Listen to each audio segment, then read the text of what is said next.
All right, welcome back to another Field of Food episode, Table Talk. We're actually gonna touch on saddle hunting, which is something that we've never talked about on the podcast before. But despite us never talking about it, we have 2 saddle hunters here and then 2 non-saddle hunters. It's going to be interesting. So, I know you spoke to me, DJ, about it before, about your interest in it, and you're kind of a set. I have these stands on my property. I'm going to hunt these. I'm more of I like seeing something connecting my feet to the ground type of guy. That's not a tree. Ladder stand. Yep, I'm a ladder man. Right there. I'm a ladder man, so I can go down and go, I am secure. Not just hanging there, and I'm like, wow, if anything happens, this is going to hurt. All right, so let's hit that one first. Yeah. You switched 2 years ago or last year? 2 years ago. Actually, I bought my saddle off of Chris. Yeah. Yeah. So, what was yours? Because you switched mid-season. Yeah, I did. So I've hunted hanging stands and climbers my whole life, and I loved them. I was very comfortable with them. Mm-hmm. But my climbers, as nice as that is, it's so cumbersome to walk through the woods. And the worst. Oh my gosh! Yeah. And you had been saddle hunting for 2 or 3 years at that point. It was 2020 when I made the switch. Okay, so finally convinced me. Chris shot me a text saying, "Hey, I'm selling the saddle. It was crazy cheap for what you can buy them for just offline." So went ahead and bought it, and I was up in my stand twice. I'm like, this is amazing. Now, if I'm hunting a piece of private or maybe public that I'm going to be returning to very often, yeah, I'm still going to sit my spot. You know, I've got my hanging stand there. Yeah. But I'm still going to have my saddle in my truck, because let's say I'm on my favorite piece of private, I'm hunting my favorite stand, and the wind changes when it's not supposed to. Yeah. I'm going to get my butt down. Yeah. I may even have it on me. Because it's so light. I'm going to get down and I'm going to change. And, you know, walking back onto public land where we hunt, sometimes we're walking back in a mile, a mile and a half. Yeah. I'm not packing my 30-pound climber on my back anymore. No. I'm walking with my backpack, my sticks, my saddle on my bow in my hand, and I can go fast and quiet.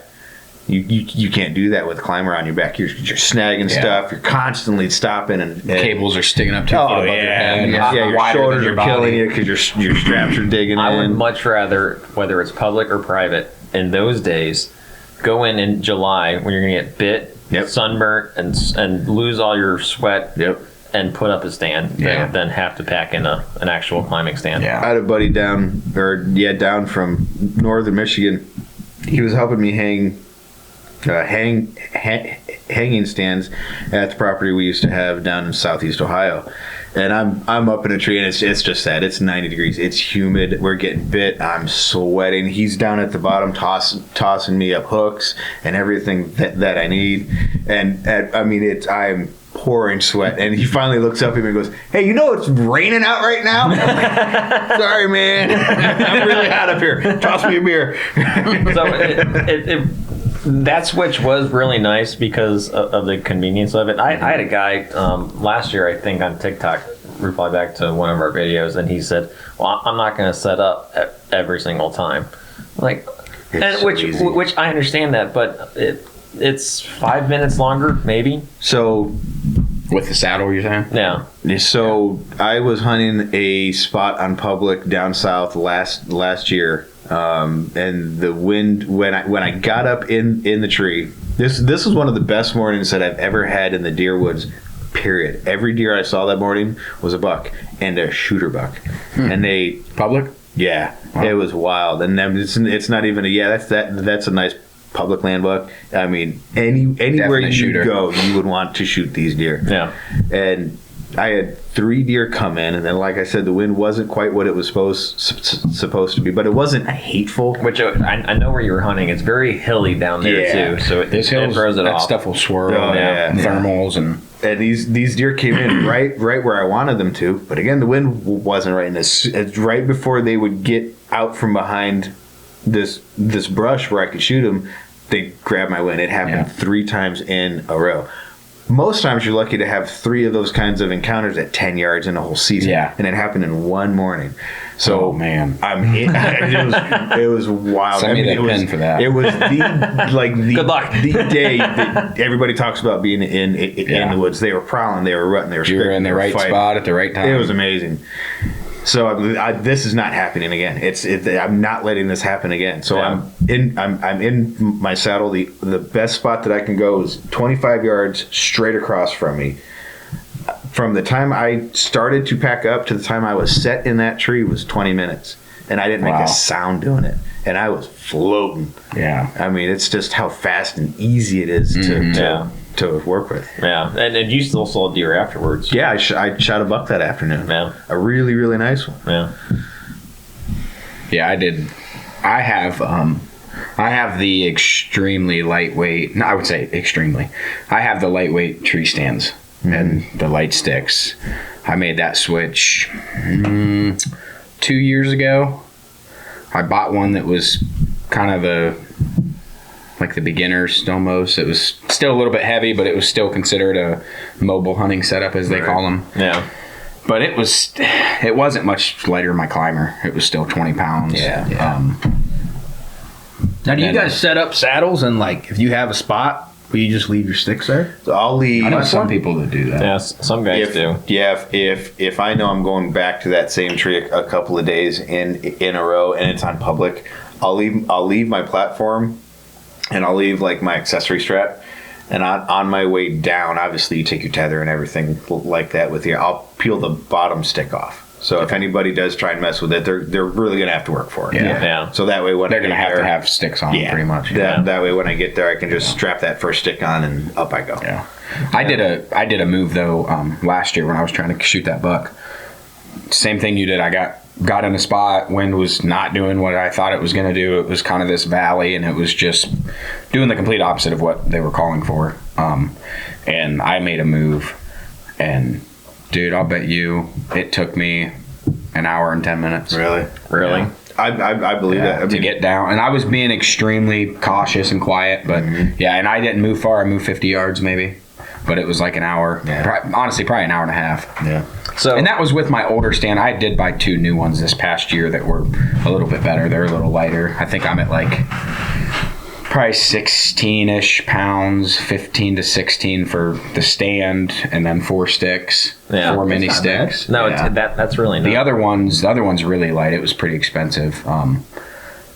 That one I think is like 13 pounds for stand and sticks, but it's this stand is so little. It's damn near a platform, like a saddle platform, like just to put your feet on. You know. Yeah. I mean, when you're trying to be mobile, weight is key. Yeah. Oh, absolutely. Weight and just functionality of it too, because with the sticks and the saddle system, you're assembling yourself as you go.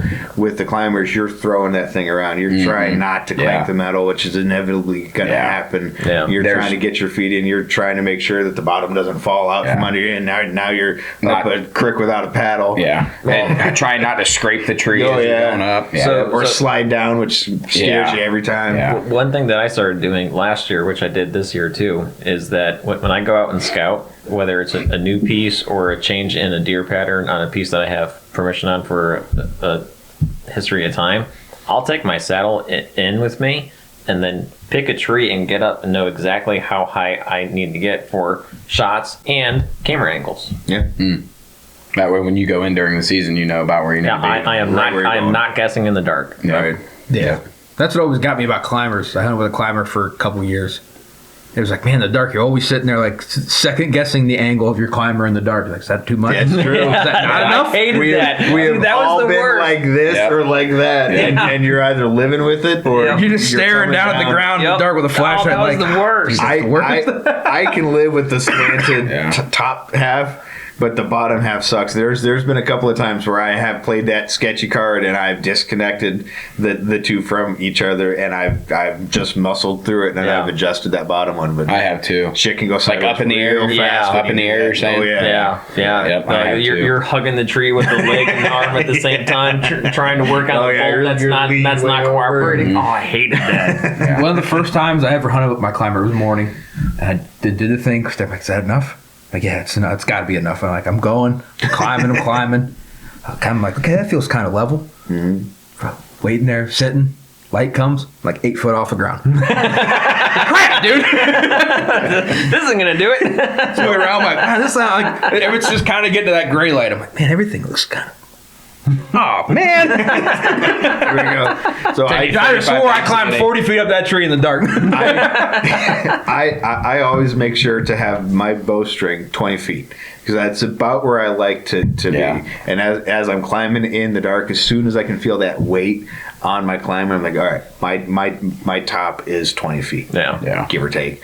But that's where I need to be. And yeah, sure, you're going to get in those situations where you know there's no way I can make it up 20 feet. Let's hope I can do 15. Yeah. Because there's branches in your way, which you don't have to worry about with the saddle system. That's what I was just going to say. I hunted out of climbers for years, and they do have their place because they're comfortable. You can sit in them things all day, absolutely. but they're loud. They're heavy. They're a pain in the ass to carry in because we talked about hitting on everything. Oh, yeah. And then you have to have a straight tree. If you can't have a limb, or unless you have a saw with you, but who wants to be sawing limbs in the middle of the dark, And or you're even technically not allowed to on public land. yeah, So, right. Well, I think something. I don't hunt much public, so I never worry about that much. But I think something that's really interesting that hasn't been talked about yet is that saddle hunting did not get popular until when I bought mine, right around 2020. Yeah, you were right on the I remember when saddles slope first on kind of that. started to come out, like in the early 2000s and stuff, like the really early ones. Yeah. And everyone was like, what? Those things are stupid. Oh, Dad and I thought you were absolutely out of your gourd when you started doing that. So the way they kind of like advertised them was just like some dude hanging from like he had his feet on the trunk and he was pulling them. My dad's like, why the hell would you want to do that? And now you're all in saddles. By the way. and that happened fast. As soon as Dad bought his first, and your dad has one too. Yeah. Really? And loves he's it. 63, 64. 64. Wow. Yeah. And he loves it. I think the first time he saw you not only in your tree but get up and down, and he went, "Holy crap!" Yeah. And then I put a little bit more resistance on. I'm like, "All right, I'm tired of carrying my climber, and Yeah. this is even if it's uncomfortable, even if my legs fall asleep and I got to move constantly, it's still worth it." Yeah. So Which is not true. I've sat up there all day. My legs don't fall asleep. They don't get tired. I mean, you can swing, you can lean, you can turn. You can actually stand backwards on your platform, get your tether across your chest, and give your legs or butt or feet or whatever a break. yeah. It's great. So it's interesting that up until 2020, when saddle hunting got really popular, most deer had never seen a saddle hunter before. Right. But I think a deer knows exactly what a tree stand looks like. I 100%. wouldn't doubt it. Yeah. So now in 2024, you get a mature buck that was born in 2020 has now seen saddle hunters That's all he's known. his whole life. Yeah. This is the first time that's ever happened. That saddle hunting has been popular enough that they're looking for. This is the first that kind of thing. generational stretch of So whitetails. So we've had it good for the last 4 years. it's going to start getting interesting. It might, but the nice thing about being in a saddle is that if you know a deer's coming from off camera over here this way, you can, like, if this is a tree, you can position yourself right here and keep that tree blocking you. Yeah. And I think we talked about this on one of the other podcasts. Was that buck that I shot last year? He came in at an angle like this is perfect. I'm facing my tree. He's right on my left side. This is going to be textbook. And then he turns and gets behind the tree that I'm now facing. And if I was in a climber strapped in with a harness, I'd have had to either let my bow down or do a complete 360 to get on the other side of my tree. Yeah. My saddle allowed me to keep my bow at full draw, come all the way up and over the tethered tree, and now I'm there. Which I do it different. I always do the pass under method. I was at full draw already. Oh yeah. Okay. So, that would save you. Ton of movement. Yeah. So- I want to switch to one. Do you? Yeah. Because I know a guy. it's Yeah. it's just they're lighter, the ease. Like he said, he was down and back in the tree in 20 minutes. Yeah. And I just told you it took me an hour. Well, I'm sure you probably want to switch sooner than January, but that's when you and I have our Yeah. hunt together. I have a backup saddle. Do you? And that's something that I was kind of planning on you and I doing is that, well, if we're going to hunt together, at that point, I should have X amount of deer down. I'm still going to buy tags, but we're probably going to hunt out of the same tree and make a couple videos out of it. Shoot some does. Yeah. Absolutely. I mean, we're in the season of just doing everything the night before, so if you want to start now. Yeah, I do. I know who you are. Yeah, I want to switch. I was talking to my buddy Kyle Thompson, another one, about it, and he was saying the same thing. There's two of you? There's two. Unfortunately. Well, the one that we went to high school with. Yeah, I don't know if you Oh, that's right. The one without the hand tattoos. So he's making the switch or has made No, the switch? him and I just are always like, man, they're so expensive though to just go on a whim, and you've never tried them. That's one thing that deterred me. Was that's like, the only thing that's holding me man, back. once you're in So But I think if I tried one, like if you have the spare and you kind of showed me the ropes and I went out and used it, I think I would just fall in love. Well, one of the nice things about Tethered is that they're an American company and they honor American holidays. So if you do Black Friday, always a deal. 4th of July, always a deal. And they're a bunch of nerds. They do May the 4th be with you and turkey season. And there's deals for that week too. Like just budget. Are they American made? They were. Okay. They outsourced because of COVID for a couple things. Most I think of it still is, but not all of it. about 99%. Most of it, yeah. Cost was the big reason why I didn't jump on the train when Dad did too. After we saw you in it, and then Hendershot sold me his at a discounted price, and I immediately fell in love with it. And that's when I realized how awesome it is. I waited for one of those sales and just immediately bought Carly an entire setup. Yeah. So now she's got one too. So they have a bunch of models now. I have the Phantom. Carly got the Menace. Yes. Which our Star Wars names is Yeah. the Phantom Menace. Yep. I was digging into their stuff deep a couple years ago. I don't know how their platform is not called the Skywalker. That makes me so mad. What's it called? Predator. Yeah. Which again, kind of nerdy because you got the AVP. Yeah. And when they were going through their new platform, their beta model was called the Vader. And I was like, you guys are just a bunch of nerds over there. All right, time out. You can't see it behind that. There is a Darth Vader floor mat over there. It's true. Oh yeah. You stop that right now. And I know for a fact your closet is packed with Star Wars memorabilia. You were cheesing, Mine reading is all too. that. I can see you just like. I was like, oh That's man. why he bought Tether. It's better deer hunting and they're a bunch of Star Wars nerds. Yeah.